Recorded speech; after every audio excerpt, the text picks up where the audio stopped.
everyone, welcome to the Wedding Common. I'm your host, Amy Klewitz, and today we are talking about wedding hair and makeup tips for getting ready the day of. For those of you who don't know or haven't seen other episodes, I'm a professional, award-winning wedding hair and makeup artist here in New York. So I'm gonna shout out just some tips on what's gonna happen the day of. So first thing, you have hired your hair and makeup artist, you've communicated, this is what we need the day of.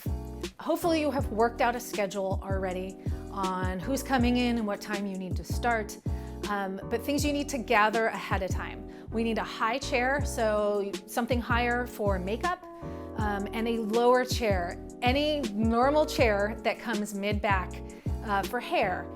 Nothing with a high back because we can't get to your hair. And obviously, a bar stool, anything higher for makeup. Now, ask your makeup artist. Everybody works differently. There are some makeup artists who like to sit while they work. So ask them how they like to work. Usually for me and a lot of my colleagues, I like to stand while I'm doing makeup. We are standing for hours on end. So it's important that we're not bending down. We save our backs. Doing many bridesmaids, I can't bend down for 5 hours in a row. That also comes into play when we also need a table or a desk or anything that is close to natural light, preferably. We are in New York right now and the hotels here have no light and are that big, but we make it work anyway. So depending on where you're at and where you're getting ready and what space you have, be sure they have these things available. I mentioned this in a previous episode. I've walked in a number of times and there is one high chair sitting there in front of a window, but there's nothing else around. I have to put my kit somewhere. So be sure there's something higher, not a coffee table. I'm pointing right now because there's a coffee table right there. Not a coffee table because again, I can't bend down for 5 hours straight because that would kill my back. So a lot of brides sometimes don't think about this, so that's why I'm here to let you know that. But ask your hair and makeup artist what they prefer, but those are usually things that should be gathered ahead of time. If you can get a full-length mirror, amazing. That helps with styling. I personally I'm used to not working with a mirror in front of me because we're getting ready in apartments and hotels, but some hairstylists require it or need it. I've had brides just buy, the $20 ones from Bed Bath & Beyond. Again, something to ask your hair and makeup artist. Things to come with. If you haven't done a trial already, come with a photo of the hair and makeup you want. Definitely for bridesmaids, because we obviously haven't done a trial with the bridesmaids, we usually don't. Have them bring photos of hair and makeup that they want. I'll get into a little detail on this. Be sure they're bringing photos of, what they look like, photos that are similar to their ethnicity, their hair type, their eye shape. All of that is always helpful. And then usually us as artists can kind of have a conversation with them, see how they want it, if they want pieces down in front or things simple like that. We'll have a conversation before and we can just do it. If you're the bride and have not had a trial, definitely bring photos and we can talk through it to get it exactly how you want it. The next thing is come with dry hair and face. This is my preference. This is very important to ask your artist what they prefer. I prefer that because a lot of updos are done in dry styling and I am in people's apartments and hotels and don't have access to a salon sink. Washed preferably the day before. Everyone has different opinions on whether your hair should be dirty or not. I go with, your hair best. If you get super oily, then don't come the day of with your hair super oily. Don't do a spin class before your wedding or else your roots are gonna be super oily. Kind of go with your own judgment on that. You know your own hair and how it works best. But again, dry. Your face, little moisturizer is great, like your normal routine would be great. Don't put serums or oils or anything like that on your face because that's gonna make your makeup melt off. That also gives us a hard time of trying to mattify things if we need to. We need a solid base to start on.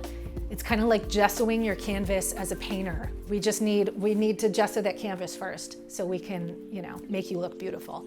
So don't go too much with the prep on your skin. With your bridesmaids, hair is important. Be sure to let your artist know ahead of time if one of your bridesmaids has really tight coiled hair and they want a straighter look. We don't have time to blow them out and style it. Usually, ask your artist. But so I would usually ask that they have their hair blown out ahead of time and we can touch it up and then style it.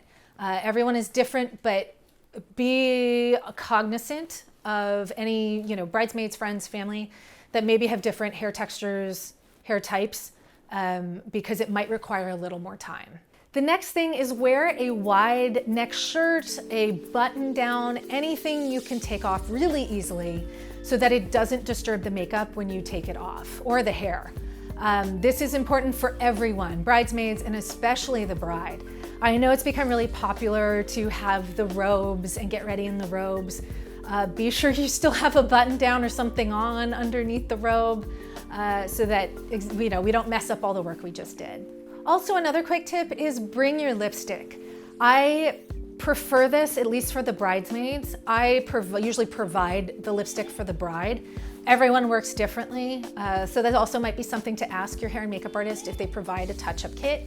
I personally do for the bride, but everyone else should bring their own so they can touch up throughout the day. You can hand it to us.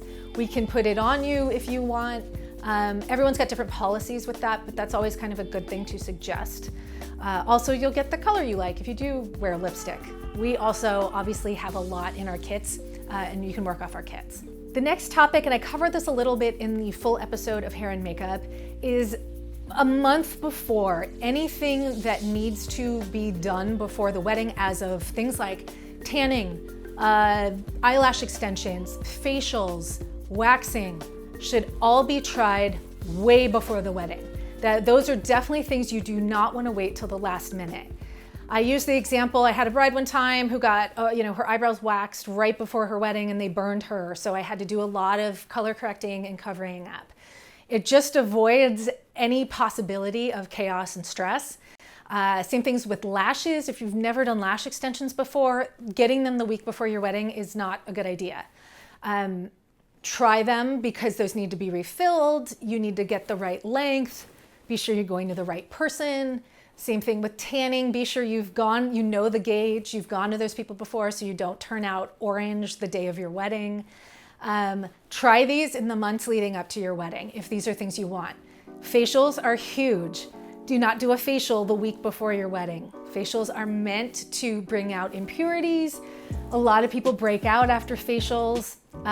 You don't want to break out the week before your wedding or the day before, because as technique, as makeup artists, we can only change color. I can't change texture. So if you've got a lot of bumps, then you're gonna have to talk to your photographer about photoshopping them out. There's only so much I can do on that end. So to avoid all of that, do facials a month before to let your skin heal. So that's super important. And the last thing I am going to unabashedly talk about is tipping. We are one of the vendors you tip. You would normally, on a normal basis, hopefully, when you go to a salon, tip your hair and makeup artist. And so we are bringing the salon to you, so this is even more. So we expect to be tipped. Now, it's the thought that counts. A little goes a long way. If you don't have a huge budget, totally fine. It's literally just the thought that counts. Throw us, a few bucks to say thank you. But in general, if you want an average here in New York, it is 15 to 20% of the total bill. But we appreciate any kind of tip, but super important because a lot of people don't know that. Some really quick last notes. Hopefully you've worked on timing. Hopefully you've worked out a schedule with your hair and makeup artist. Be sure everyone is on time. We are the first vendor that you deal with during the day, and we are with you a couple hours before. If any of your party is late, that puts us behind, which in turn puts your photographer behind, which doesn't allow them to take as many photos as they would like. It is a chain reaction. So if you have that bridesmaid or that mom, who you know is always late, put them earlier or tell them earlier and, or have them go later Be sure you give them time. Super important. Hopefully your makeup artist knows to allow extra time, because inevitably there are so many distractions, especially the morning of, where you as a bride are going to be pulled in multiple directions. That takes up time for us doing your makeup and having you done on time. I always allot, a lot of extra time for that, because I know it's going to happen. But on your own end, be sure you're scheduling people right and that they are on time. Super important. So those are just some tips for the day of getting ready process for hair and makeup for your wedding. Hopefully it was maybe some things you hadn't heard before, and hopefully that was pretty informative. But I am Amy Klewitz. You can check me out at amyklewitzbeauty.com or on Instagram at amyklewitzbeauty, or my bridal site is akbeautybridal.com or at akbeautybridal. Be sure to subscribe to us below if you like these videos. Give us a thumbs up, and we will see you next time. Bye, guys.